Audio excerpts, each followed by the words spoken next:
Yeah. So why did you say YouTube gaming was won't be good for the small guys?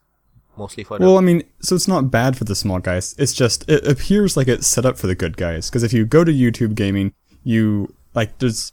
The homepage is just all these big name Let's Players. And if you watch one of them, it's going to suggest more. It's... I don't know. I haven't looked at any... It just seems... Because it's suggesting less related stuff than YouTube seems to. YouTube seems to, do things based off of game names, I guess. Let's say I watched one of my own videos. Actually, I just did a game recently called Franbo, which, for some reason, is very popular. I mean, it's a good game, but I'd like to think all the games I play are good. For some reason, Franbo is getting played by a lot of different YouTube channels. And so if I watch my Franbo video, the next video that will automatically play is somebody else's Franbo video, as opposed to the next video in my indie games playlist. And so on YouTube Gaming, if I watch a video, it's going to recommend something else, some big name YouTubers, which even if it's a different game. So I don't know. I haven't dived into it, but all the other Let's Players I listen to, of my caliber, I have a Skype chat I'm part of for a bunch of Let's Players, or on the our Let's Play subreddit, everyone's like, oh well, better luck next time, kind of thing. Better luck next time.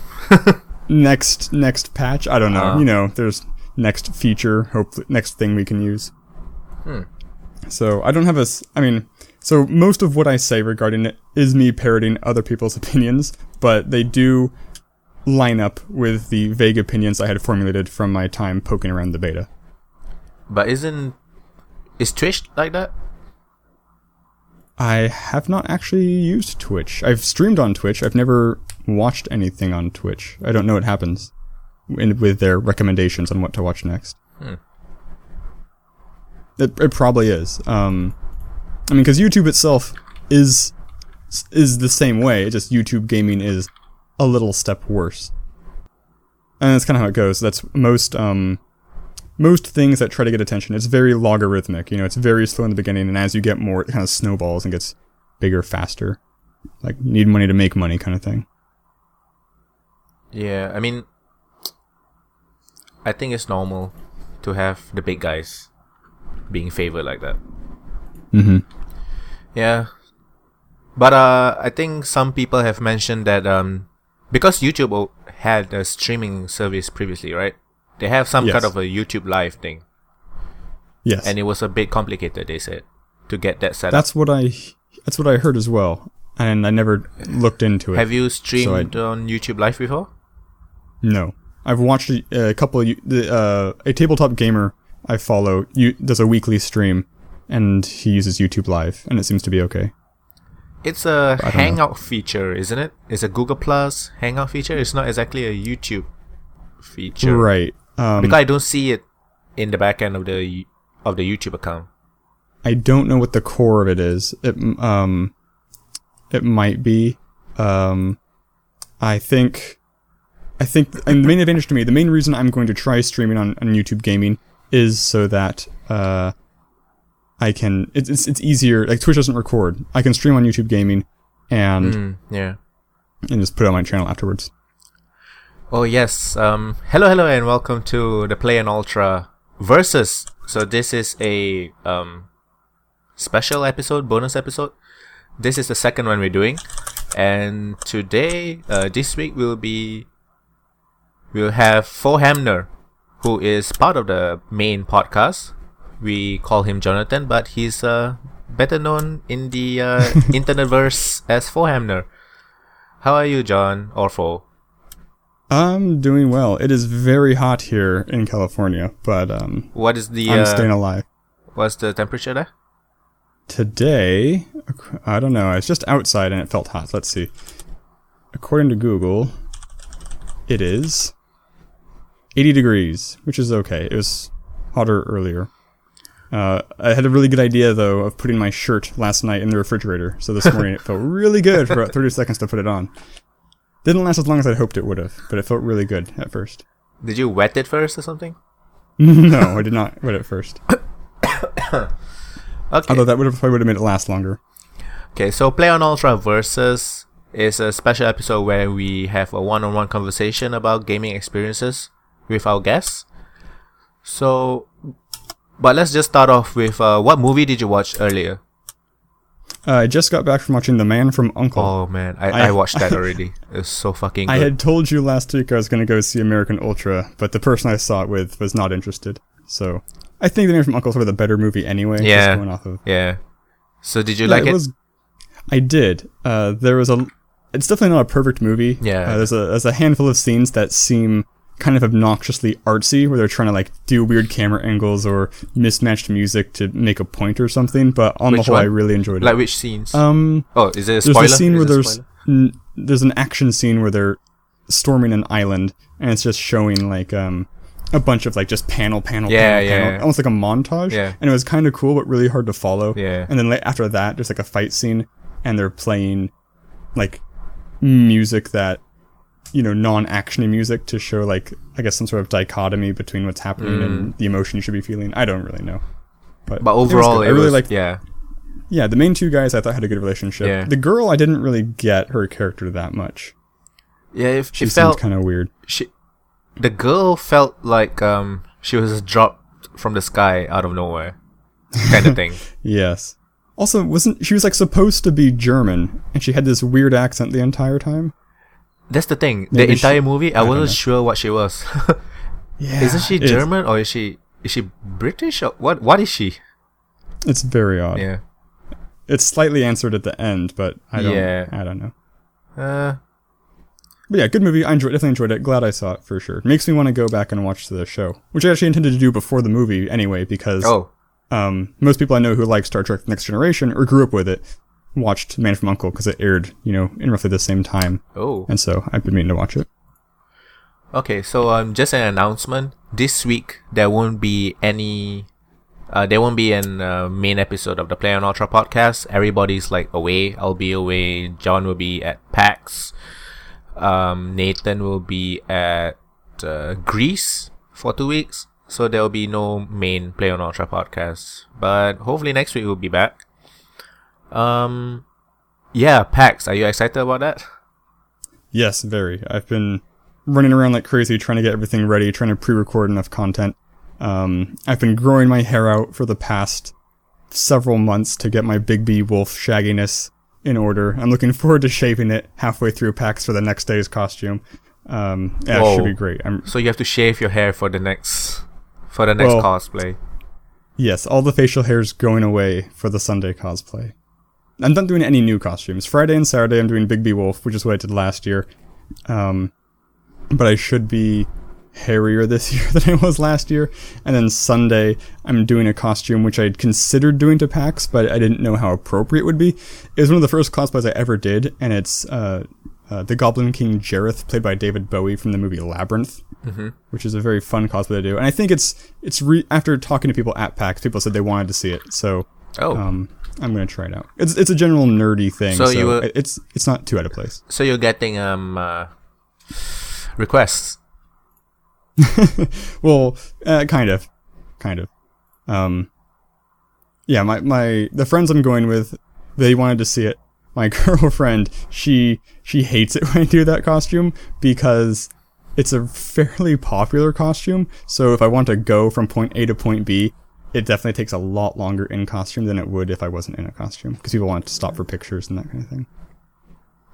It's a little nice. It's a cosplaying is a good way to get the feeling of celebrity without actually having the burden of being a celebrity, because you can just get out of costume and go to lunch later. Like if you're a celebrity, it's on all the time. So it's really nice to be able to have it like a toggleable switch.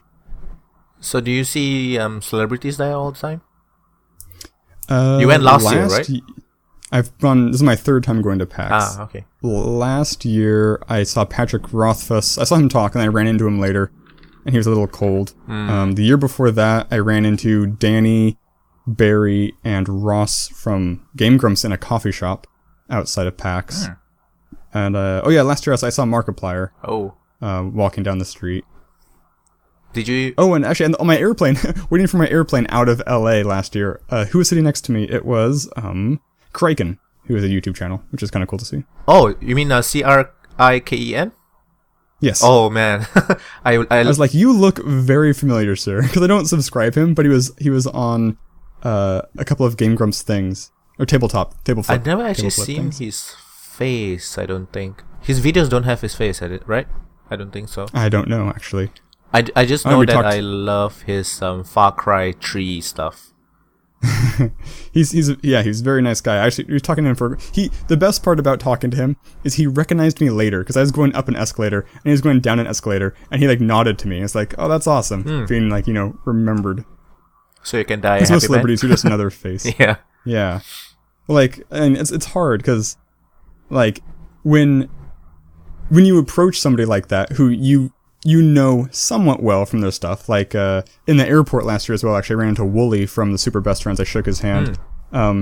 You want to come off as like a cool guy, I guess. You don't want to come off as just another raving fanboy. Yeah. But there's no way to cross that barrier. There's always the professional to fan barrier, and I think that's maybe one of the things that initially gave me like any incentive to get into Let's Plays. Like my friend Weem, who has a YouTube channel, he's definitely the guy who got me to do it. But one of the reasons I think I was open to it is because, like, in fiction land, I get to be a big YouTube channel, and then I'm on even footing with these guys who can actually talk comfortably without having, a weird, like, fanboy barrier between us. Yeah, tell the people about your YouTube channel. What do you usually do? So right now, what it's kind of morphed into is I spend a fair amount of time trawling through a series of bookmarks I have of indie game web pages. People post things like Kickstarter demos, just fun projects, game jam games, alphas, early accesses, beta signups, whatever. So I'll download a bunch of these things, and usually I'll boot them up and play them for a little bit just to see what it is, and if I want to record it for my channel. Sometimes if I have a really strong feeling just from reading the game's description, I'll just play it cold. One thing I've tried to do is do more cold Let's Plays, because for a while there, if I was ever playing a point-and-click adventure game, I'd always play through it once before, so I could play through it quickly before. Now I'm just recording everything and editing it a little better. So yeah, a lot of indie games. I'm pretty quick on the scene. Like a lot of my views come because I discover I quote unquote discover games before they get big. I mean, obviously the websites discover them before I did, but I'm usually one of the first Let's Plays to have a game out of a thing. I initially I was doing a lot more long plays. Like one of my first games was like Jet Set Radio. I spent like a month doing Jet Set Radio. I didn't play it for a month. I recorded it, and it was like a month's worth of content. I'd like to kind of get back to more series type things, but it's really like if you're establishing a following, if you're trying to establish a following, using a series isn't a good idea because only the first video really attracts followers. Like, I'm trying to use a shotgun technique right now to play a bunch of different games. That way, each of them, somebody can search a game and find me. Because if I have 5 different games, those are each findable, as opposed to, let's say, 5 episodes of a Dark Souls. One game, yeah. Exactly. Each of those only counts as one, essentially, because they're not individually unique things. So, I don't know. I ask my fans to like or comment if they'd like to see more of a game. If I do like a demo for a game, like The Magic Circle or Franbo are 2 recent ones, and the fans responded positively, so I will endeavor to play those all the way through. Sometimes it's really hard because ideally in a perfect world, what I'd like to do is release 2 videos a day, one being the indie game for the day, one being whatever series is ongoing, but maintaining that kind of output is very, very time consuming. Yeah, it is. Yeah, so what was your plan for your YouTube channel? Do you plan to stream? Do you plan to like add anything new? That could be something. That could be actually a really good workaround for the series. Is just stream me playing the game and then release them into big hour-long chunks. That way, I don't have to spend any time editing. I can just play them and let them fly, and then do the indie stuff on the side. That might be the way to do it. I definitely would like to do a bit more streaming. Because I'm not big though, YouTube gaming will help in that, having them on YouTube, because I'm not going to get a lot of audiences as I do it, as to be found later. Over time, Because yeah, like when I release a video, like let's say the first few days, I'll probably get 10 views would be great. First day video, 10 views, that'd be fantastic. But I have several videos that are reaching like 5 digits just because over time, as the games get discovered by more people and get more popular, things trickle over to me a little bit. Yeah, do you have to spend a lot of money to buy games to play? No, that's the best part actually. These indie games are completely free. For the most part. Like the demos and the Kickstarter demos and Game Jam games, they're all completely free. A lot of the sites for some of the games will have a suggestion like, give this person $1. You can, like Humble Bundle, you can put as much as you want, but 0 is a valid number. And so sometimes, if it's just a small game, I'll give them like $1 or so after playing the game, download it for free. If it's a demo, very frequently, I go and just buy the full game afterwards. And I don't, tip them for the demo. Okay. Or I'll back them on Kickstarter. So let's get into the meat of this episode. Yeah. The meat. The ham. So what's your first experience in gaming? Like your first game ever? Or like the first experience? Or maybe what console or game that really got you super serious into gaming? It could be board games. Could be anything at all. That's true. The first thing, like my earliest experience with video games, I guess would be like those educational video games. So a lot of those would be like there's like Treasure Mountain, Treasure Planet, or are they Puzzle Planet? No, those are books. Oh, what were they called? Like Math Blaster? Nope, I don't remember. Math Blaster is a game. But these were games, they were like side-scrolling type platformer games, and they'd have generally math puzzles in them, like climb the ladder that is equal to 5 plus 3 kind of stuff. And then... What was this played on? PC. Okay. My first actual gaming thing was a Game Boy Color, which I got probably when I was just a preteen. I don't remember. And then my first console ever was a GameCube. So I didn't have a lot of video game stuff growing up. Most of it was PC games. Like, one of my most played things was my parents had bought like a flat of Sobe, which is like it's like a soda, but it's more like a smoothie kind of. It's like a juice, I guess. And for some reason, with this pack had come a demo disc for the computer, and on that demo disc was a handful of games, like 9 games or something like that, just brief demos for the game. And I remember most of those games, but the 2 of them that stuck out the most for me, one was Elroy Hits the Pavement, and I've never heard anything about the game. I've never done any research on it for the game outside of that demo disc, but it was a point-and-click adventure, kind of like a mystery where this person's napping dogs. It had a great sense of humor and some pretty cool puzzles, and I really liked it and played it a bunch of times. And the other game was Heroes of Might and Magic 2, and that game went on to become probably like my favorite franchise. Like, I don't think there's any game I've spent more hours in outside of Heroes of Might and Magic 3 complete, which is...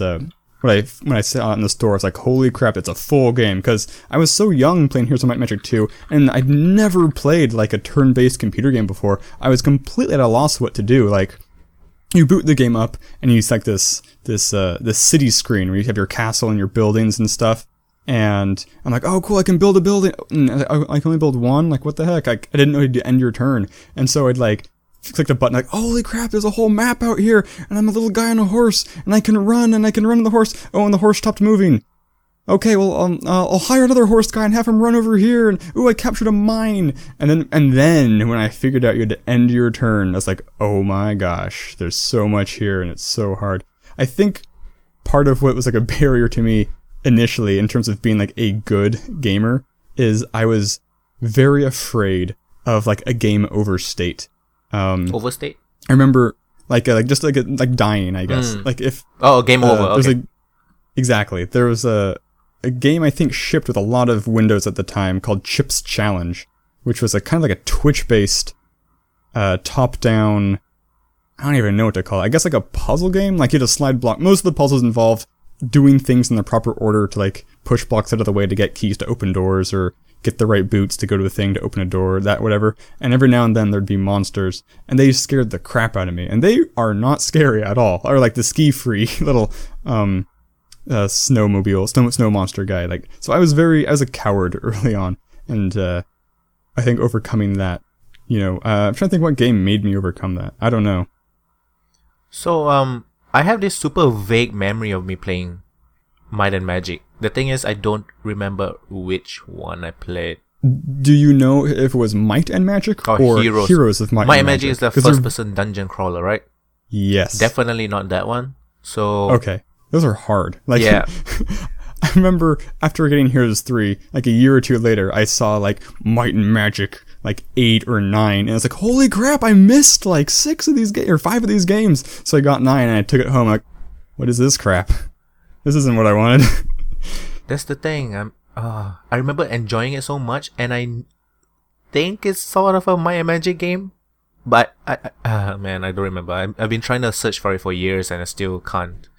I don't remember what it looks like. I just vaguely remember that I played some sort of a RTS-ish kind of. An RTS. Well, Age of Mythology is a good one. That kind of has some overlap type styles. I don't know. The franchise has really gone downhill. 6 is, in my opinion, pretty bad. 7. What's the latest one? 9 is of Heroes of Might and Magic. I believe 7 is currently in a closed beta. Oh. I think it's 7. Because I saw a poll. They were a while ago taking polls on what races to include in the game, and they had elves versus dwarves, and I'm a huge dwarf fan. Like, I love dwarves. They're my favorite fantasy race, hands down.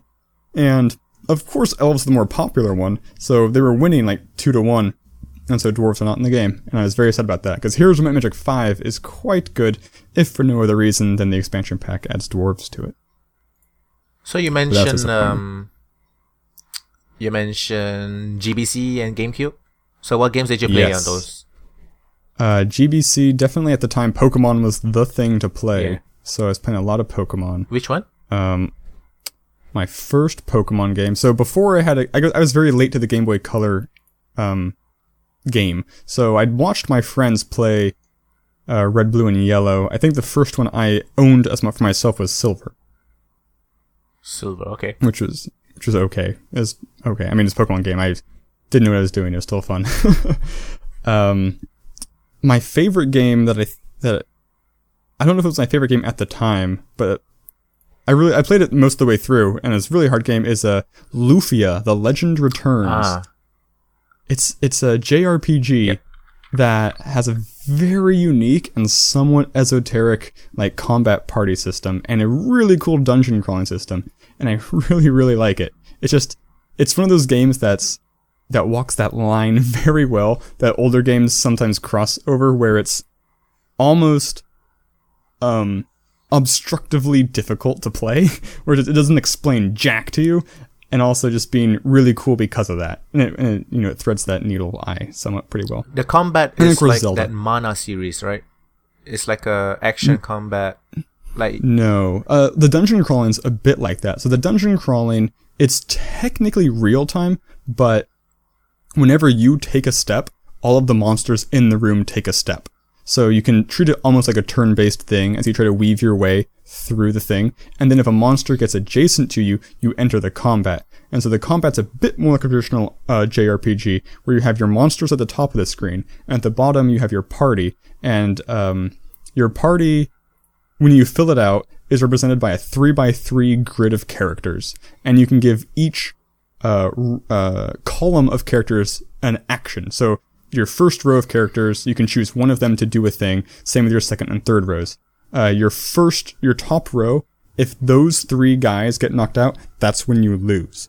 And so it's very important that you generally put your 3 toughest guys up front to tank. So it's important when you're doing the dungeon crawling thing, because if an enemy attacks you from the side or the back, that changes that orientation of the grid. So you can be kind of screwed if they attack you from the wrong angle. And then there's this whole other really archaic system about how you line your party up, because you have these so there's attacks and there's magic, but there's also like your special moves, which charge up, I think, when you take damage, but they're like they're the boss beating spells, like that's what matters. And in order to equip these spells, you have to have a certain number of these weird points, and the points have like, there's like blue, red, yellow, and green points, and each character has a certain number of points, like this character's plus 35 green points, and those points go up as they level up. But your character has points equal to their points, plus the sum of the points of the characters in their row and column. So it just gets, there's just layers and layers of mechanics in this game, and it can get really confusing. You can spend a lot of time just trying to figure out how to set your party up. I never actually finished it. I think I got to the final boss without beating the final boss. I should go back and replay it, but it would take a long time. So your GBC still works? I don't know actually. I could play it on my SP definitely works, and the SP supports Game Boy Color games. Yeah. It's also a game, this is an interesting thing. How do you feel in video games when there's some sort of fight, generally a boss fight, that you're supposed to lose, okay, but you don't, but you can beat it? You can beat it? Is there such a thing? Like a good example would be Dark Souls 1, the Asylum Demon. When you first encounter him, you can technically fight him and beat him. It's just very hard. You're supposed to run out the door off to the left. Oh, okay. I didn't know. Oh. If you beat him, you get a really cool weapon. Yeah, you're supposed to run out and then like, you're supposed to come back and like, after you have a sword and a shield, you come back, you use a plunging attack. You attack from the top, right? You jump down. Yeah, they teach you how to do that jumping attack thing. Yeah, I didn't play Dark Souls 1. I saw a video of somebody doing that. Okay, that's weird. It's cool. It is weird. Because back then, as wee babby Foehamner were playing this game, I hated game over states. So if I ever died in anything, I'd reset my game. And so it took me forever to realize the first or second boss you fight in Lufia is a scripted loss. You're supposed to lose to him and then come back later and beat him. But you can beat him. It's like a normal fight. If you grind enough ahead of time, you can beat him. But I never did. I lost to him and then was like just depressed. And so I put my head down and I looked back up and I'm like, oh, the game's continuing. Like it's not just restarting me from the save point. I don't know how to feel about that. Mind blown. Yeah, it's weird. Because usually the scripted games that I play, I mean the scripted combats in games that I play, usually you can't beat them.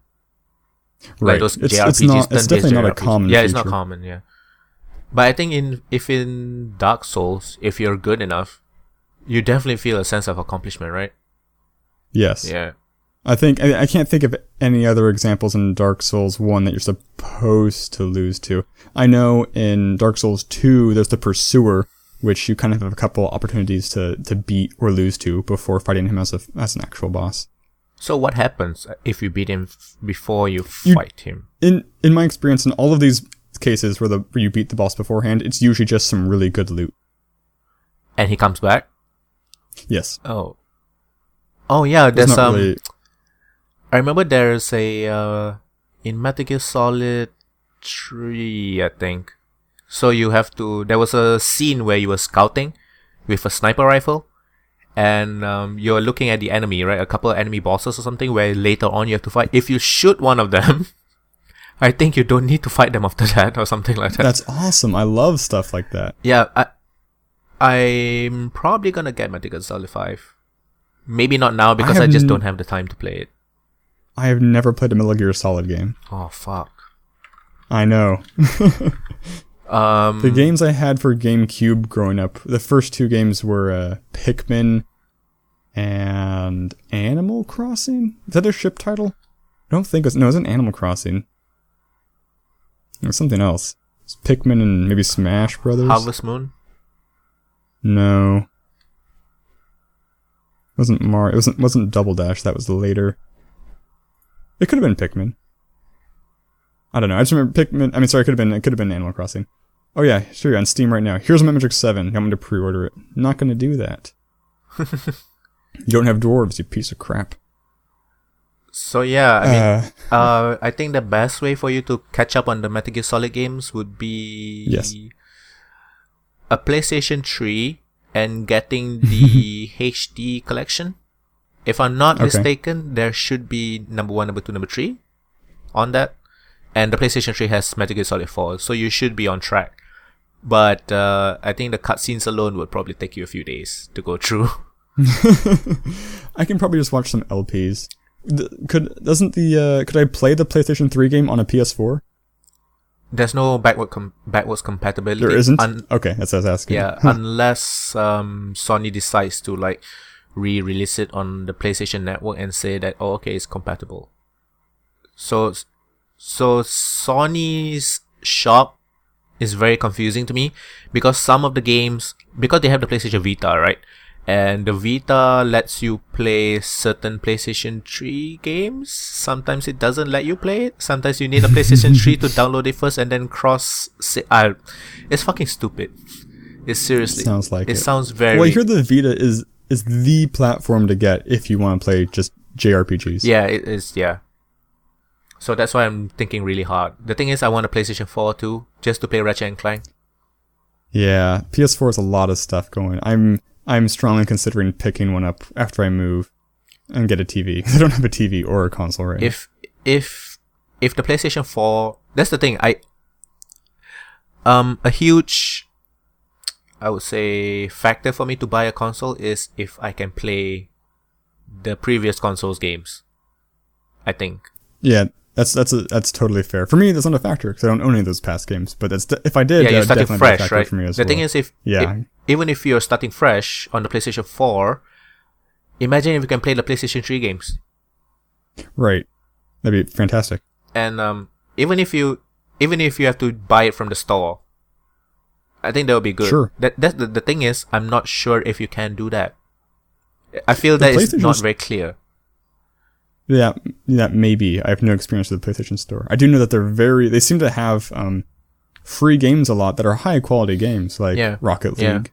Or I know right now, Armello, you can vote to be free on the PlayStation Store. Yeah, I think because thing. of voting system, right? So people tend to vote the higher quality games, I suppose. That could be. Actually, I'm curious, because I know Steam has that voting system usually for their, during their sales. You can vote which of the 3 games are going to be on sale next. I'm curious. I haven't really paid attention to whether or not the ones that win are good or not. I vote just to get the reward, but I don't pay attention to which one actually wins usually. Yeah, that's the other thing. I'm not too sure how to feel about paying to play online. Oh, right, you need a subscription, don't you? Yeah. The PlayStation Plus or the Xbox Live or whatever. That is annoying. Yeah. I mean, you do get free games, but technically it's not free. You're already paying for it monthly. Right. I don't know. That reminds me, freaking WildStar is in closed free beta. So once that's out, that'll be cool. Yeah, I actually activated my 1 month key. I played it a bit. Oh, right. And then they sent me the key for the closed beta free-to-play version. So I don't know if I have to reinstall it or re-download a huge freaking file. I would imagine not. It's pretty big. But I don't know. Yeah. So I played WildStar for a little bit. I want to play more. When it came out, right?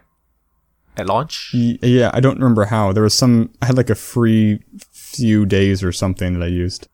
Oh, I think it's their trial, I suppose. I might have been in early access, the week before they launched, have some stress testing or something. So, do you want to tell the people about your improv stuff that you do?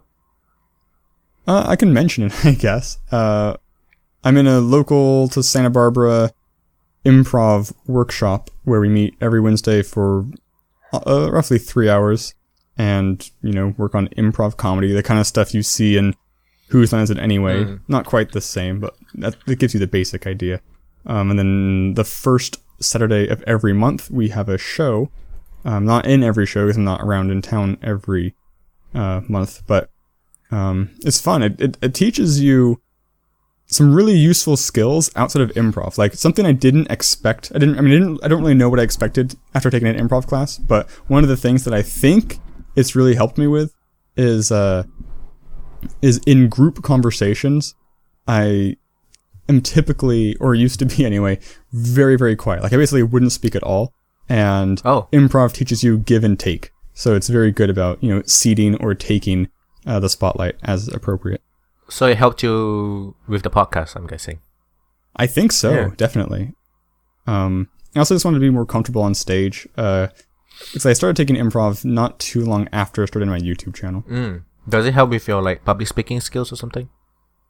I think so. Definitely starting out. I don't know about my YouTube channel. This is probably true for my YouTube channel, but definitely starting out in improv, I would talk very, very quickly initially. I think even this wasn't necessarily on stage either. I think just my conversational voice, I talk very quickly. Even now, I'm still kind of self-conscious that I talk too quickly because I think I have this subconscious fear that what I'm saying is boring people. They're not paying attention, so I want to get it all out there. Like if I take too long to say what I'm talking about, they just tune out, halfway through the sentence. Do you have? But so yeah, improv helped. So, do you have like a gaming memory that you really will never forget, kind of thing?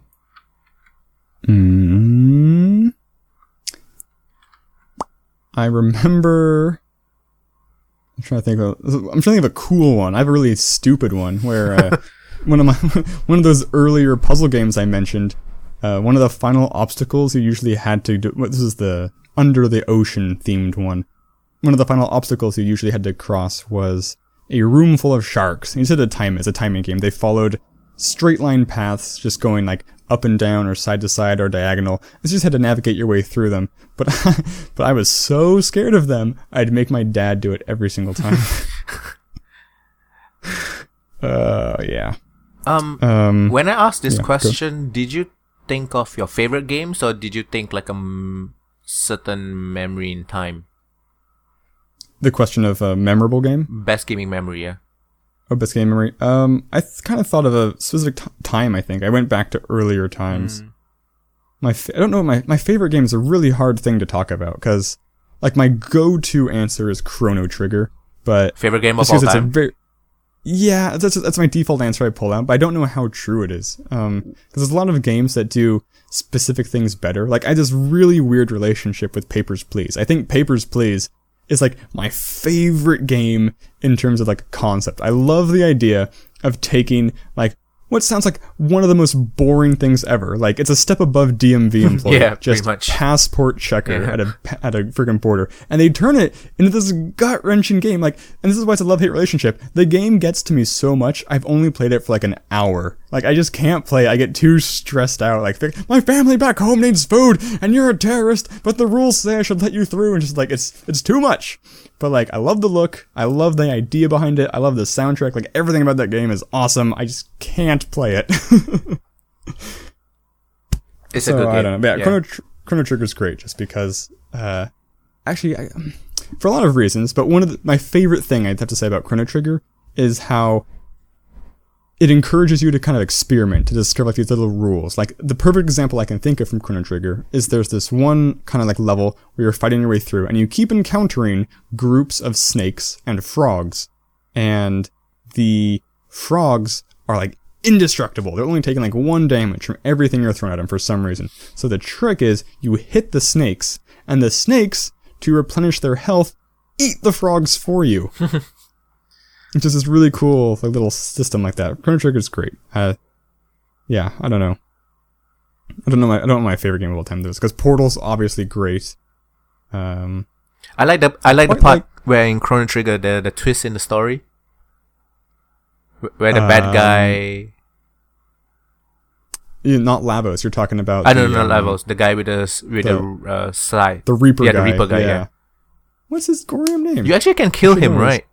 I think you have a choice of getting him into your party or killing him. Yeah, spoilers. It's a fucking 30-year-old game. If you still haven't played it, it's not my fault.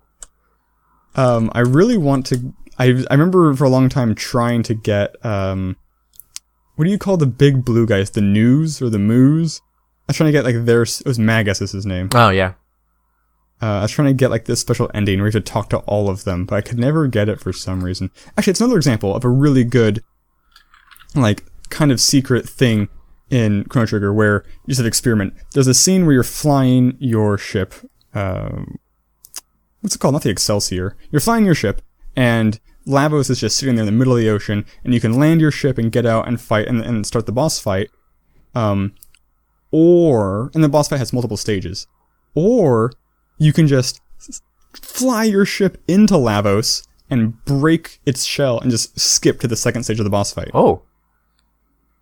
I don't think I did that. But then the ship's destroyed. So like because Chrono Trigger is kind of famous for having a very many possible endings. Yeah. So like, I didn't feed my cat. So my cat ran through this portal, and my mom chased it, and the portal closed down. And it's like, oh no, my mom's stuck in some other timeline. I'm like, that's fine, I still got my time machine. My friend, he also didn't feed his cat, and he sacrificed his ship to destroy Lavos' shell, so his mom's just trapped in a different time zone.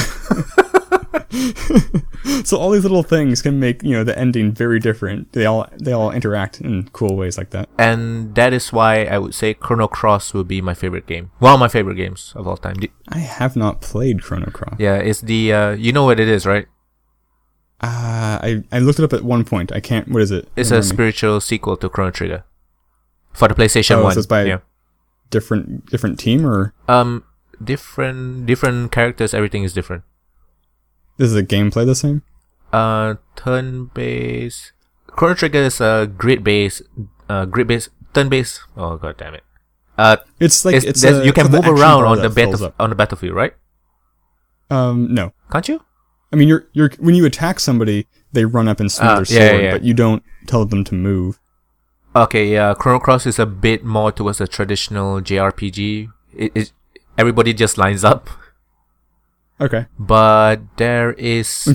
Chrono Trigger is the same way. Yeah, but there is the certain systems that makes it different. Right, there's the team-up moves, which are cool. But the Chrono Cross, there's so many different endings. Like, there's one ending where you just don't... you can get this ending only, like, after the second playthrough. Because there's, like, New Game Plus, and then you can keep doing...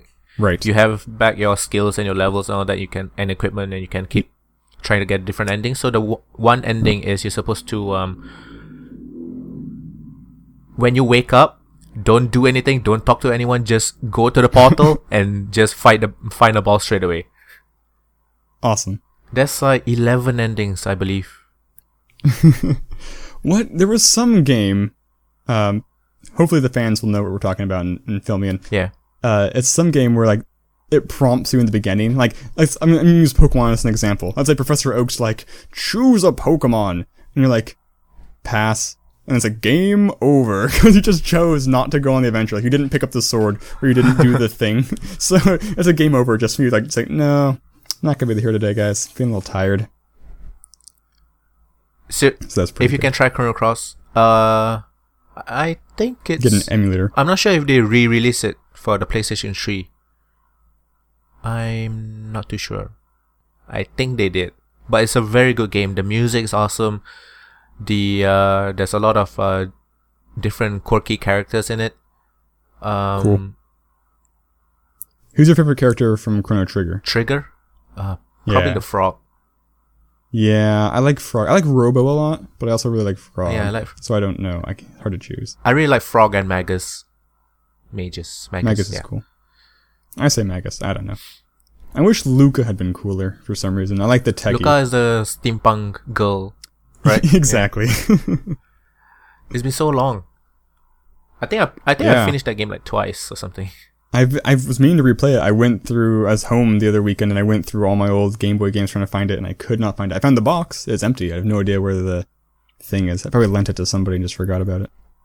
Have gaming affected you as a person?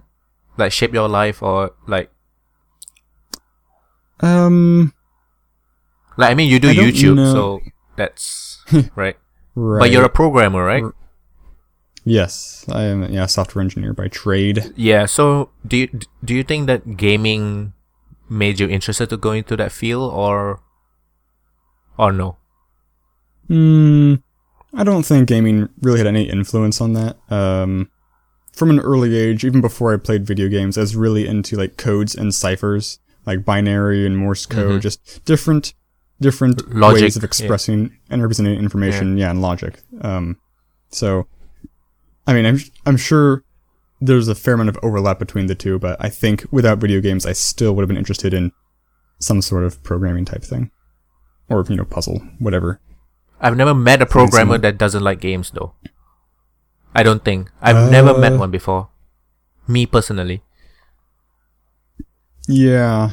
I've definitely met some who don't spend a lot of time playing games, but they all do like them. it's hard to judge, because to people like us, most people don't play a lot of video games. It's hard to play more video games than somebody who does a YouTube channel playing video games. It's like, oh yeah. Like, I was at a wedding the other weekend, and this guy's like, hey, have you heard of this new game, Rocket League? I'm like, yep. I might have heard something about that once or twice. Every freaking episode on the podcast, we talk about it. Yeah. I mean, we have a gaming podcast, so it tells that, we tend to play a bit more games than the average person, I suppose. We're very passionate. Yeah. It's almost like, we don't make really any money doing this. Yeah, definitely not. It's almost like our jobs to know that sort of stuff. Yeah, and it can be tiring at times doing YouTube and doing the podcast and all that, but totally. But it's it feels very satisfying when you actually, release an episode or something. Yeah, one thing I wish I could do is so I try to do I'm fairly good, I think, at doing a daily indie game, but sometimes there's just not like a game.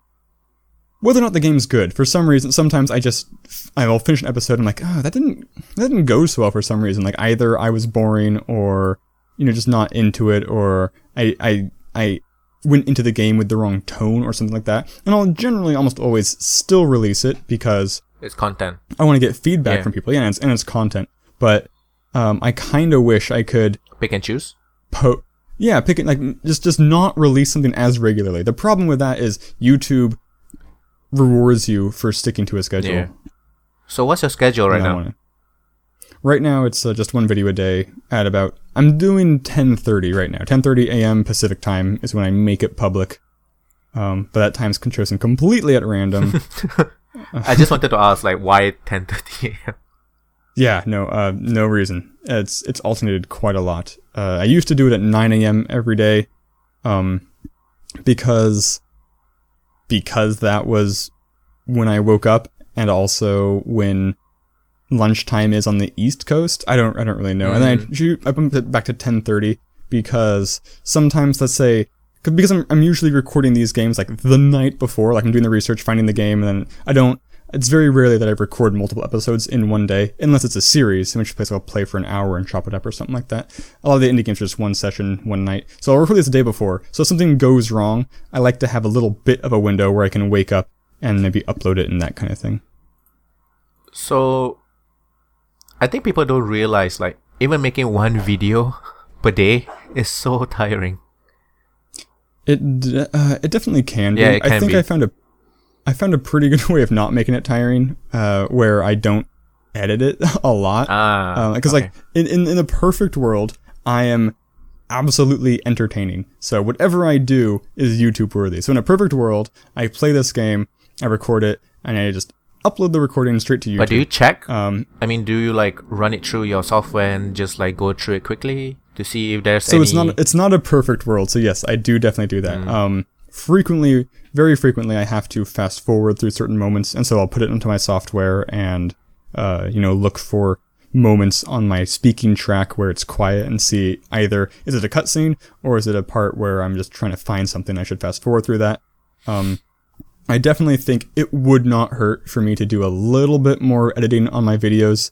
Maybe something at the very least, putting like text, little pop-up texts that like make jokes or something. Like, let's say I'm looking for a thing, I'm like, it's right here, you idiot, or something like that. That would be kind of fun. But then it becomes tiring, and I want to avoid burning out, that kind of thing. Yeah. I do some of that. I just don't do as much as I think could be awesome. Yeah, I've stopped. I've stopped for quite a while, and I find it very hard to start again. Yes, I think that's the key. I definitely don't want to stop and that's another good reason for me to just do something every day.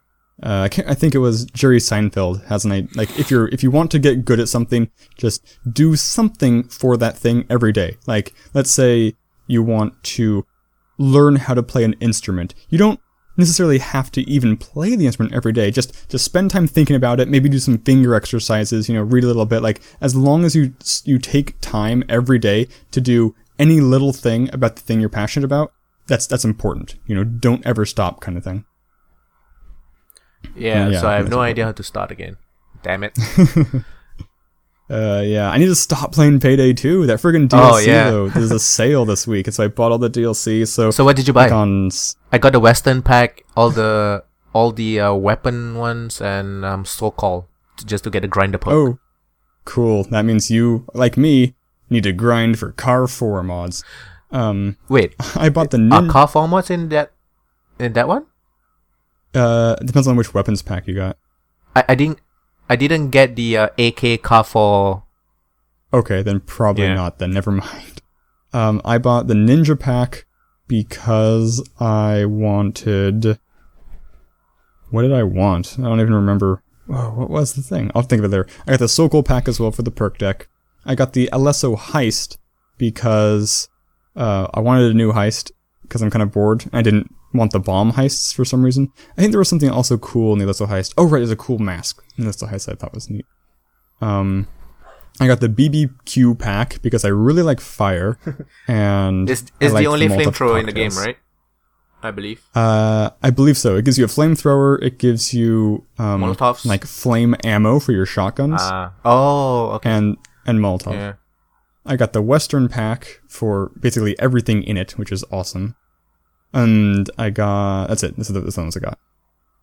But yeah, I think Sunday night, whenever the sale was, that's a Sunday night. So Sunday night, I was basically up for like way too many hours grinding the achievements in these things to unlock the masks and the stuff I wanted. So I got I finished all of the Western achievements, and I did 2 of the Ninja achievements, and I might do 1 of the remaining 2. I don't know if I really care about those masks or not.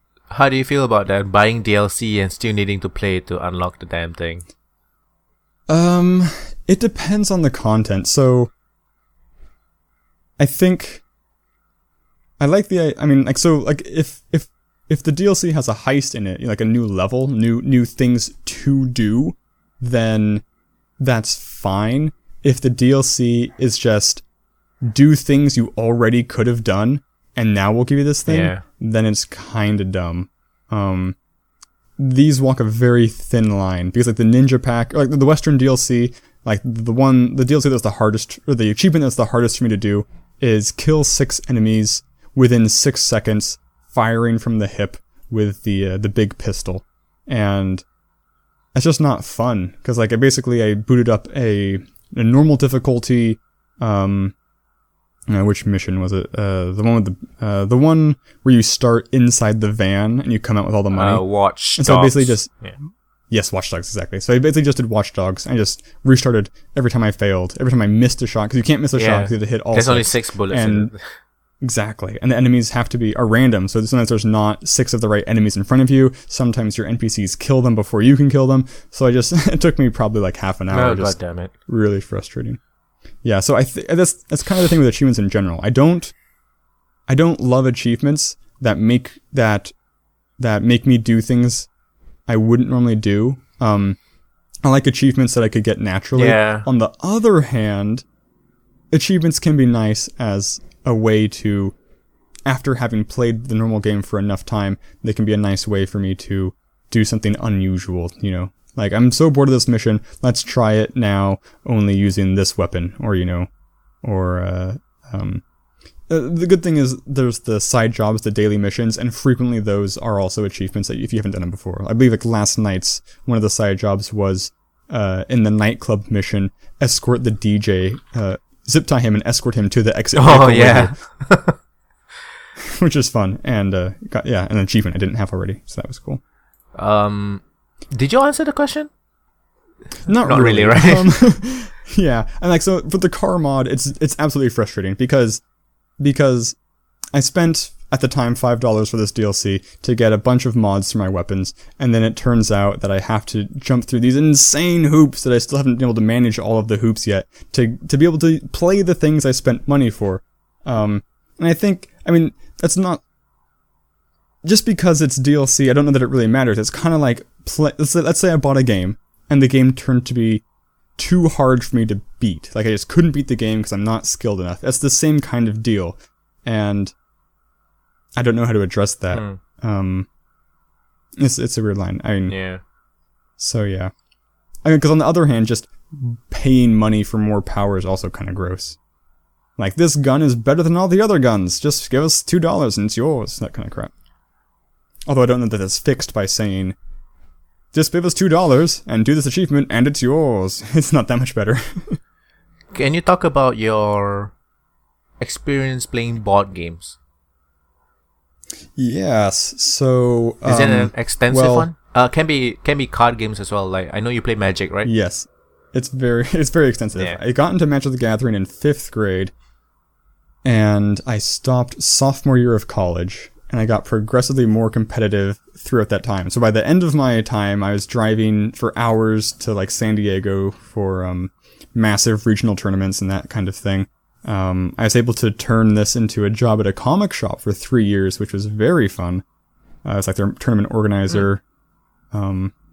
I met a lot of my closest friends to this day I met through Magic / the comic shop.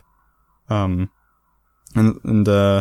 yeah, it's weird being that competitive at a thing, because it kind of defines you as a person. Like, at the time, like in high school, I was almost incapable of holding a conversation that was about anything other than Magic, really. Like, I could do it, but like if I was just chit-chatting with somebody, it would probably be about Magic. And you're just really into it, like, just because Magic is a really strong meta game. Like, you really have to analyze things and break things down and just know, like, being able to look at, like, let's say there's spoilers up for a new set, being able to look at a card and kind of tell whether or not it's a good card in a vacuum is definitely a valuable skill, but then you have to kind of take it in conjunction with all the other cards that are around, because, depending upon what kind of tournament you go to, different subsets of cards are legal, and that completely changes the meta. So there's just I'm spending a lot of time just mentally in the world of Magic with it, even if I wasn't playing the game necessarily. Just a lot of effort and time is spent in this thing, and I think that's probably holds up for anything if you get that competitive with it. Because I was also a fairly competitive swimmer at the time, and that was taking hours and hours of the week. Especially over summer. But, so, not having something that I'm that passionate about is a little weird, because with certain things, it feels like I'm never as in, like, I can say I like this thing, but I know there are people in the world who are more into it than me, who like it more than me, who can articulate what makes the thing likable more than me. But on the other hand, not being into something that much lets me like a much wider range of things. Yeah, but like, I feel weird if I'm not passionate about gaming, let's say, for instance. Right. Yeah, that is true. But I mean, most people aren't. Most people, I mean, they can be just saying you're not passionate about something, you can still like something and not be passionate about it. Yeah, definitely, yeah. It's a casual, not casual kind of thing. Because I'm very casual with my tabletop miniature gaming, and like with my board games, to the point now I'd say I'm a casual board game player in the sense that I don't play board games a lot, but I'm still kind of a connoisseur snob about board games, because I've played so many, and I've played some really like esoteric weird ones that I'm a little judgmental, like, oh, I've done that sort of board game already. It's kind of I haven't gotten there yet. I'm trying to avoid becoming that way with indie games, because a lot of indie games can be very similar. Like, when I give my review at the end of my videos, I don't want to say, this is just like these two games combined. I want to say, it reminds me of this game a little bit, and this game a little bit, but I don't want to say, yeah, it's just, I mean, it's the same old thing, different skin, because some games are like that, and I try not to do videos for those unless they're really cool. Which implies I have something else, I guess. So, can you say, like, gaming, like video games and board gaming, helps you forge connections with others? Definitely. Yeah, definitely. I think one... Yeah, basically all of my close friends who I talk to on any sort of a regular basis are very into board games and or video games. And I don't know that the board games themselves, help develop any sort of interaction. I don't know that playing a board game with another person helps me even bond with them necessarily. It depends on the board game. Some RPGs can help a lot in that way, I guess. But just I think having the board games as a reason to congregate with strangers is useful. And that's true for pretty much anything, like religion or farmer's market or whatever. Any sort of community-based thing has that effect. Yeah, I guess you can say that, yeah. Yeah.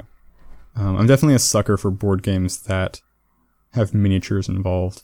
Like, I really like Rune Wars. Rune Wars is great. I've been wanting to get into board games more. It's just that, one, they're freaking expensive, especially here in my country. Absolutely. Yeah. And you have to get people, and you have to find the time for everyone to come on. Because it is a social thing. It's not a... Playing a single-player board game feels weird. Definitely. Yeah. But I know there are, right? Yes, definitely. Just feels weird, though. I think you can play Pandemic by yourself. But yeah, board games, they take up a lot of space, and I'm definitely now in my life, I'm trying to move more towards a digital just kind of thing. Like, I'm trying to buy less comics physically. Not because I absolutely love having physical comic books, but I just don't have the space for them anymore. So I'm trying to, digital things are just so convenient. It's really nice. And also a few years ago, I was very generous on Kickstarter. So to this day, I still get like a board game like every other month. And so I have a buttload of kind of obscure or very obscure kind of meh level board games. They're fun to break out every now and then, but I've only played them a couple times, so I have to reread the rules like every time I want to play them with anybody. If you can only play 3 board games forever in your life, which one would it be? Well, does Dungeons and Dragons count as a board game? I guess, yeah. It's basically anything I want. Up to you. That counts. The thing about Dungeons and Dragons is like improv. I really like acting. I don't have any training in acting. I've acted in a couple plays, but don't have any professional training. So I really like role playing. So that's generally a good element. But my favorite 3 board games at this moment, I really like Galaxy Truckers. I really like Warhammer, which is a tabletop miniature game similar to so not Warhammer, I mean War Machine. War Machine is similar to Warhammer. Unfortunately, War Machine doesn't really have a lot of dwarves. There are some dwarves, and I have them, but the main faction is the Troll Bloods, which are these troll humanoids. So we have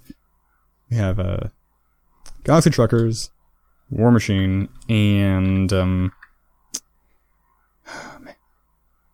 I guess we'll go with Magic if that counts as a tabletop game. I haven't played Magic in a few years, but I still have a lot of cards. I sold most of my cards, but I still have a select few to play casually from time to time. Do you go to the tournaments and all that? No, I have not played competitively in 4 years or so. So the meta is completely different now. There's a whole set of cards that I have not even looked at.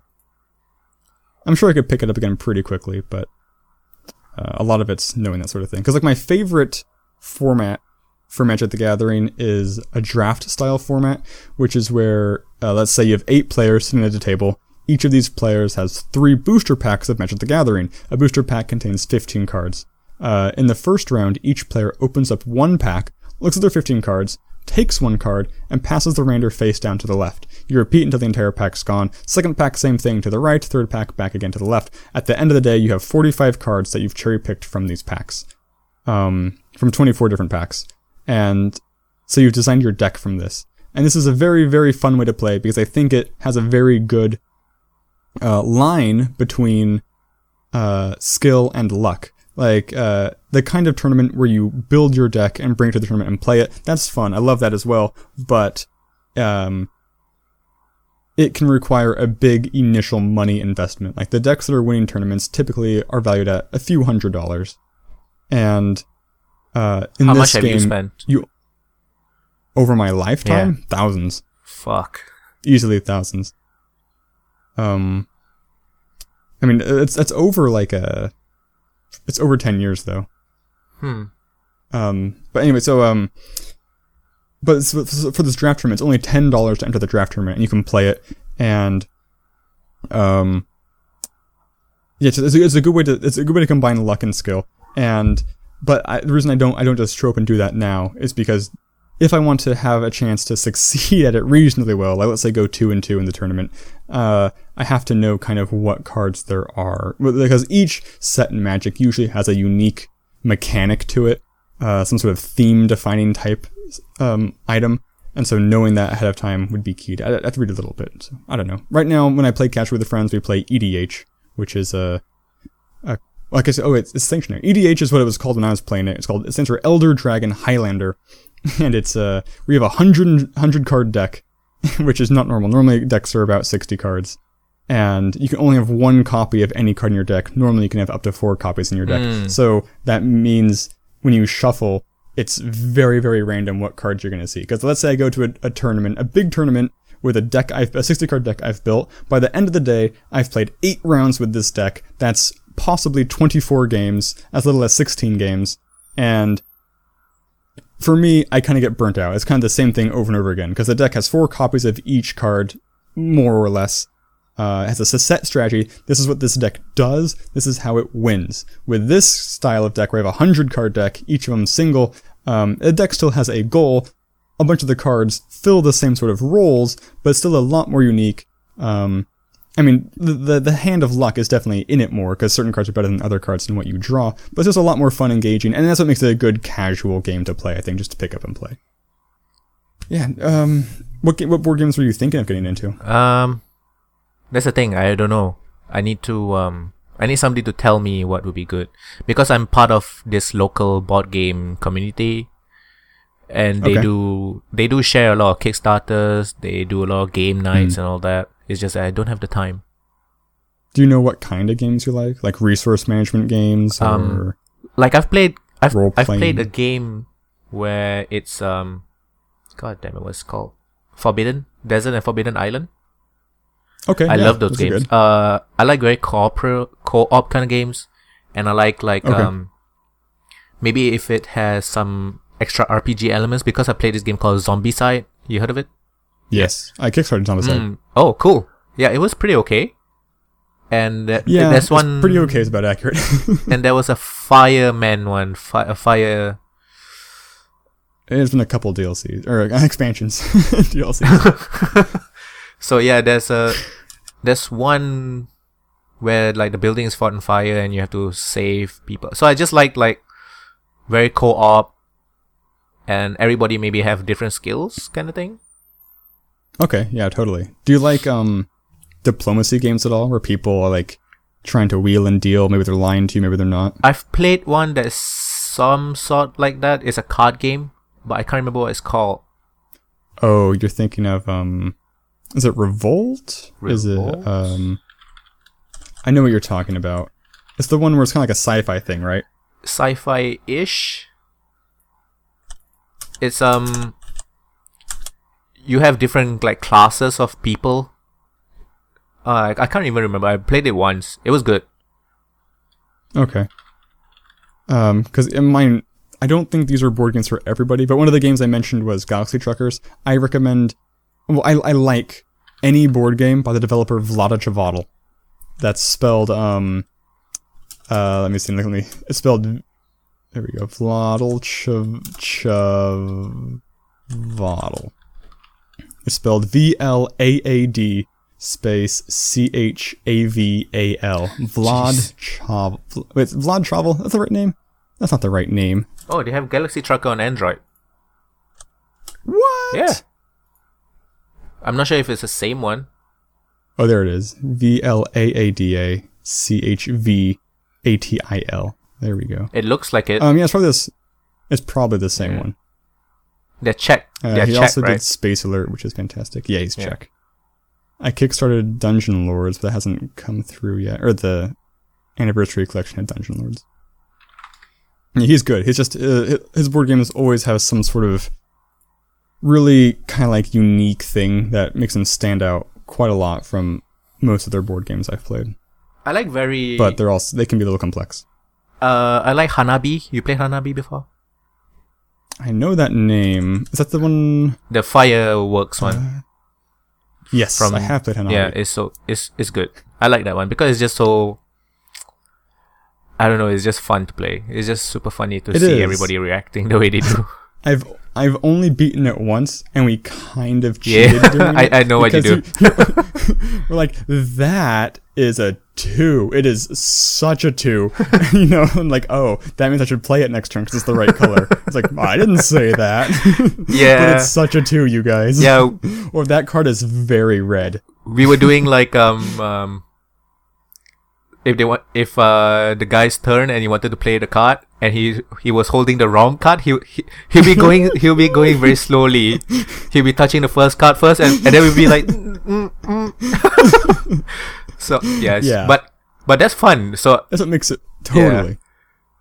That's totally one of breaking those, the rules, but I- we didn't that care. might count. I can't remember. There's a sub-genre of board games called like mini board games. So the kind of board games you could like play, waiting for dinner to start at a restaurant or in line at a convention. I don't know if that counts as one, but there's one I really like. I think they did it on tabletop not that long ago, called Love Letter, where each person's dealt a card from a deck, and the cards all have numerical values and actions, and your goal is either to eliminate all the other players, or at the end of the deck, which is like a 10-card deck, so like a few minutes, at the end of the deck, be the person left with the highest valued card.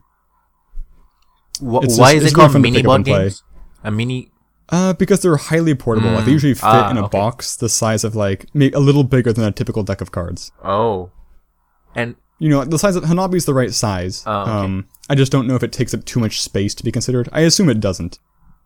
Because I have another game I kickstarted I quite like. It's a mini board game in terms of the size it takes up, but it's definitely not a mini board game in how you play it, called For the Win, where each player has 10 tiles, 2 of 5 different types, of like a monkey, a pirate, a zombie, a ninja, and an alien. And your goal is to place these tiles in a specific pattern to win, and they all do different things. It's a very, very fun game, but also... Is it like Carcassonne or something? No, there's no board. Oh, okay.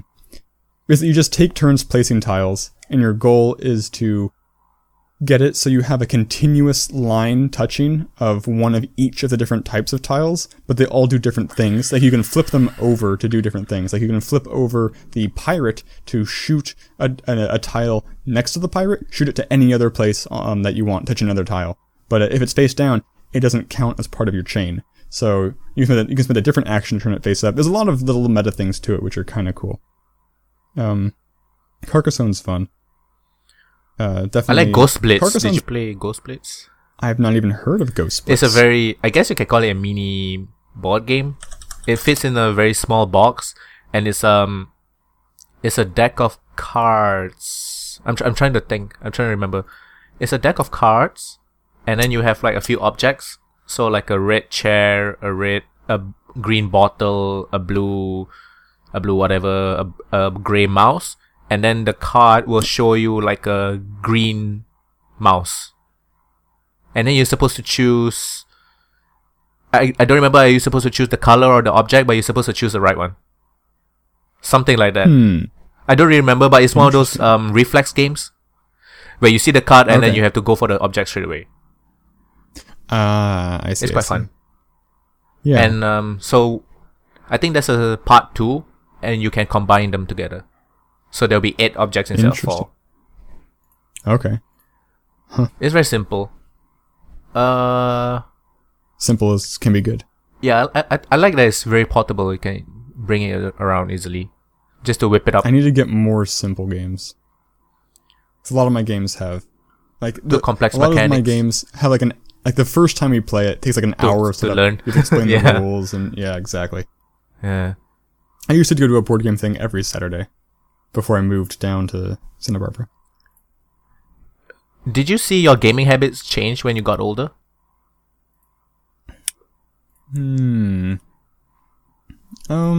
Probably. I mean, I don't know how much I can attribute any change to getting older as opposed to just other life events happening. Like, in high school, most of my time was spent either at school, swimming, or working at the comic shop, and that kind of overlaps with playing Magic, so there wasn't a lot of video game time.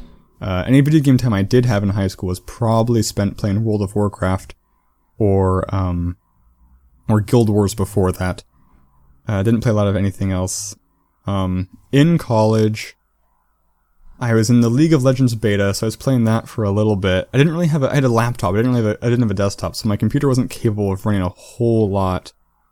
So there wasn't a lot of gaming in college. Now that I'm after college, I was playing a lot of...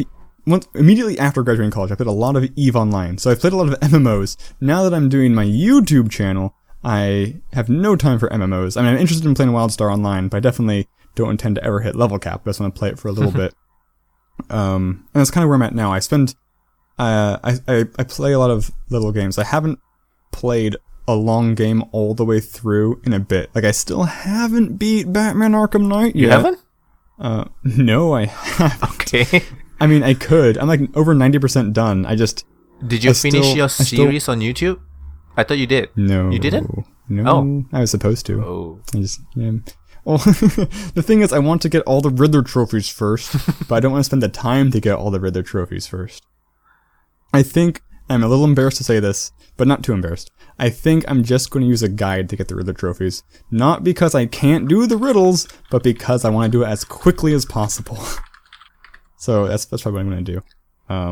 Who knows when? I just need a spare time. I need a spare weekend where I can just sit down and record a bunch of stuff for a few hours. I think the last game that was of any real length that I played all the way through from start to finish was probably Dark Souls 2? No, I've done the game since then. Enslaved: Journey to the West. I don't know, I have 3 games right now that I need to finish. I need to finish Dark Knight, I need to finish Psychonauts, and I need to finish Star Wars Republic Commando. You're playing Psychonauts? Psychonauts is one of the earliest games I did on my channel. But I didn't finish it because I was really ill while trying to play it one day, and I got extremely motion sick at this one level, and I never went back to it. I had like a fever, like I was sick. I stopped playing and I went and I threw up and I lay down. I just didn't go back to it, but I should. Was it the level where you're like on you're like in a neighborhood? You're on the I think that was where I started playing, but by the time I got sick, I had gotten to the part where you're on like the board game tabletop thing. Board game table. I don't remember. It's been so long. You keep like shrinking and growing, and it's like you're in the asylum. You're like in a crazy asylum, and there's like 2 people playing this board game, and you can go into their minds. It's weird. I don't know. For some reason, just the getting bigger and smaller, and then running around on the like glowing ball to go faster is making me really out of it. I don't know why. I was not picking up puzzles. Like there's the opera boss fight took me forever to figure out how to beat because I just wasn't. So my mind is melting. So what are you playing right now? I don't really have a game I'm playing, like any one game right now. I'm playing too much Payday 2. Tomorrow, I'm leaving for PAX, so I won't get to play it, but tomorrow Fran Bow comes out. I did the demo of Fran Bow for my channel, and I'd like to do it next week as a series. I'd also like to do the Magic Circle as a series. Again, I did the demo for my channel and intend to actually do it. But other than that, I'm just continuing doing one-off indie games. My friend, Left 4 Dead 2 was on sale, and he hadn't played it before, so we're playing through Left 4 Dead in order. We did the first 3 campaigns of Left 4 Dead 1 earlier this week. Without recording, just for fun. Yeah, I mean, I played Left 4 Dead 2 a couple of days ago with my friends that I forced them to buy, and we had so much fun. It felt like, because when we were younger, we used to go to cyber cafes. It's a big thing in here in yeah. I'm not sure if did it gain any ground, cyber cafes in the US? No. Yeah. I've seen a couple, but one of them went out of business. Like they're not popular. Yeah, it's popular here because back then because of the easy to get into, and you can play like Dota and Counter-Strike with your friends. So yeah, it felt like we were back in the cyber cafe. It was really fun. That's cool. I really wanted this guy to see how much Left 4 Dead 2 felt like Payday 2. I know Payday 2 came out later, but they just feel very similar. You mean like the way the characters move and all that? The way the game progresses, like the guns feel similar. There's no iron sights, but the guns feel a little similar when you hip fire them. But most importantly, the special monsters seem similar. Like in Payday, it's very easy for a special to take you out until somebody comes and helps you. In Left 4 Dead 2, that's pretty much the only way. Yep. If a special comes for you, it's very hard to kill it on your own. Yeah, you're pretty much out of it. But the best, it doesn't kill you. Like it just kind of incapacitates you. Maybe it's a little bit of damage. And I think that's good in Left 4 Dead 2 because you want to clump together. Like it's a horror game. You're trying to survive the apocalypse, stay together, be a team. In Payday 2, I don't know if it works out quite as well. Partly because they deal a lot of damage. They punish you quite a bit. And also because sometimes you want to spread out and do things. So I don't. Yeah, I was listening to the developer commentary, and they pretty much said their goal with the specials was to separate one guy from the group, pretty much. That makes sense. To force everybody. Jockeys. So fucking annoying. Jockey is still okay. The one I hate the most is a smoker. Smoker. Witch is definitely the biggest problem for me. I've had boomers and chargers just at really bad moments sometimes. Actually, twice. In the last chapter, playing with my friend, a tank, in 2 different sections, a tank threw him, and later threw me just off the level, so we died, and we couldn't get retrieved, because we were just thrown miles away. But tanks don't count, they're super special. Yeah. So, yeah, tell everyone where they can find you, like on Twitter and all the YouTubes and stuff. I'm on YouTube, youtube.com/Foehamner, that's FOEHAMNER, Mama November. And then YouTube's the same, or then Twitter's the same thing, Foehamner. Yeah. I try to be pretty active on both. I was not active at all on Twitter until I started YouTube. And I just started dipping my toes in Tumblr, but I don't. How's that going? I've done like 2 GIFs. I don't really see the point of Tumblr when I have Twitter. Yeah. I think there's theoretically different people on Tumblr than Twitter, but I don't know how to reach them. So you'll be back next week, right? Will you? Okay. Yes, I leave tomorrow night and I come back Monday night. It's a 3-day thing, PAX? It's 4 days. Friday, Saturday, Sunday, Monday. Oh. Okay. Monday's a holiday.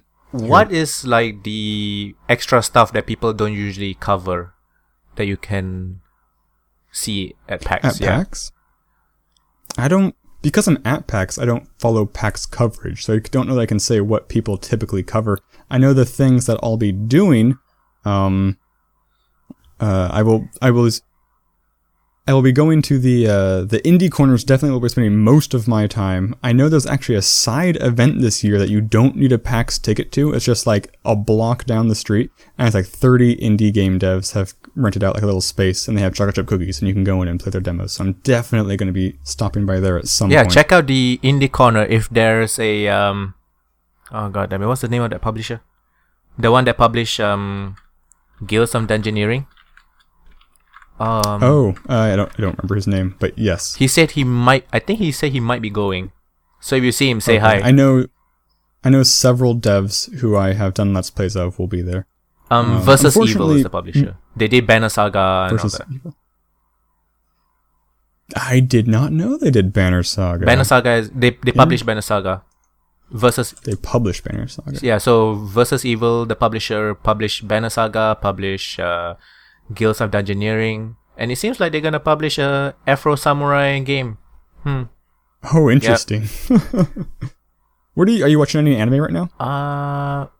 I'm watching Legend of Korra. The developer was Stoic. I'm watching Legend of Korra. I see. Technically not an anime, but still. It's close enough. Yeah. It's the same overlap. But I'm really enjoying it. Do you watch any American? Okay, yeah, it's very good. Do you watch any? I guess I know like Adventure Time and stuff's really popular over here. I don't know if it's spread overseas or not. It's a bit more niche in the nerd geek community. It'll be popular. Adventure Time. I've watched a bit of it. I still didn't really get into it. So there's actually it's a bit of a debate. There's kind of like 2 camps online right now. There's the people this is a pointless debate, but there's a debate between whether or not Adventure Time or Steven Universe is better, and the Super Best Friends, I think, kind of articulated it fairly well, where I think I like Adventure Time a little bit better. The trouble is, there's two things that are wrong, or not super great about Adventure Time. The first is, it takes a long time to really get good. It takes several seasons. I mean, the first few seasons they're fine, they're entertaining, but it takes a while before it gets like, holy crap, this is awesome. And and to me, what's awesome generally is the brief glimpses of the backstory. Like, why is the world the way it is? And it's kind of like hinted it's like some sort of post-apocalyptic world, like some sort of thing happened which killed off most people or caused them to mutate or whatever. And those little hints are really cool. The second problem about how long it takes to get to that point is how infrequently those things occur. Even when you're there, there's a lot of episodes that are just kind of filler episodes that follow characters you don't care about. And they're still reasonably funny, but they're not as good as the good episodes. Steven Universe gets good very quickly. The problem for me with it is the episodes with characters I don't care about, I really don't care about. I care about them less than the episodes of Adventure Time I don't care about. But again, Steven Universe still has some really cool backstory where it references this kind of war, and you really just want to know more about that. And the characters are also really strong, and there's less of them, so it's a much tighter kind of knit group that they can kind of flesh out a little more than Adventure Time has done. I think Super Best Friends said something recently about Legend of Korra in their podcast. If I remember, I think. Oh right, one of them had just watched it. They just finished watching season 3. Yeah, I think they said because Avatar, the Aang guy, Aang. Okay, Aang. His character was he was weak in the beginning, and then he got stronger as the seasons went by, right? Yes. While season 1 Avatar is kind of bad, and season 2 and 3 Avatar is amazing. Yeah, and Korra is the type where she's super strong straight away, but she's like dumb, where she goes into everything with punch first, ask questions later kind of thing, right? Yeah. I definitely liked Avatar. Yeah, they said that character progression gets very lame after doing that for so many times. While Aang is, it actually progresses. He gets better and stuff like that. Absolutely. Fortunately, Korra kind of gets saved by some really cool villains. There's like in the end, there's actually there's two groups of villains. One of them I think is super dumb and lame. One of them is the coolest thing ever. So it balances out. But I definitely liked Avatar better than. Oh, okay. I'm in season 2 right now. It's a series. Yeah. Cool. It's definitely good. It's all good. None of it's bad. Other than maybe season 1 of Avatar, which again isn't bad, but it's definitely the weakest. Yeah, I'll probably watch some Avatar after this one. Okay. I know right now it's the thing I look forward to the most each week is Rick and Morty. Oh, they had that voice pack, right? Oh yes, they did for Dota. Yeah. Dota. I mean, on the one hand, I want to play Dota just for the voice pack. On the other hand, it's still Dota, which means there's still going to be a super steep learning curve that I really just don't want to spend the time doing. That's the trouble with a lot of MOBAs. Let's say the two. I'd say, without thinking about it. So, don't make me back this up. But I said there's the two opposite spectrums. On the one hand, we have Dota 2. On the other hand, we have Heroes of the Storm. Dota 2, like most MOBAs, has a item structure and a map you have to learn. And that item structure just takes, you gotta learn what items are good with what characters, how to build them, what order to build them in. It takes a lot of time. And then on Heroes of the Storm, you don't have any items, and it's kind of bland and vanilla-y. Yeah, when I tried Heroes of the Storm, because I went in blind, I just knew it was a Blizzard MOBA. I didn't know what mechanics it had. And then when I started the first game, I was like, so where do I buy my items from? Right. It felt very weird not to buy items. I don't like it. I feel like I have less control over my character, less customizability over my character. Yeah, and I feel... It's a lot more samey from game to game. I have no idea how to put it the best way, but it's just that a MOBA with like the top-down view kind of take away some skill-based actions from the player.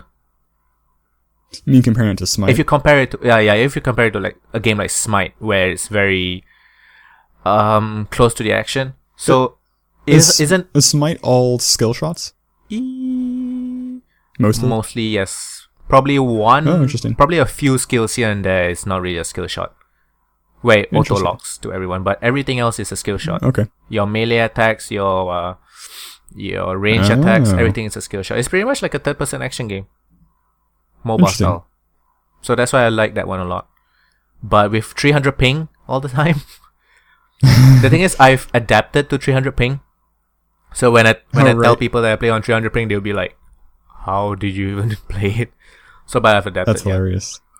So yeah, I think we've reached the end of playonultra versus Foehamner. Cool. Okay. Second episode. Yeah, so you can find us on Facebook, playonultra. You can find us on Twitter @playonultra. You can send us emails, any feedback or any questions you want to ask us at playonultra@gmail.com. You can find us on iTunes. Please leave us a rating and a review. You can find us on YouTube as well, playonultra podcast on YouTube. Like, comment, subscribe, and tell your friends about us. We really appreciate it. Okay, guys, then bye bye.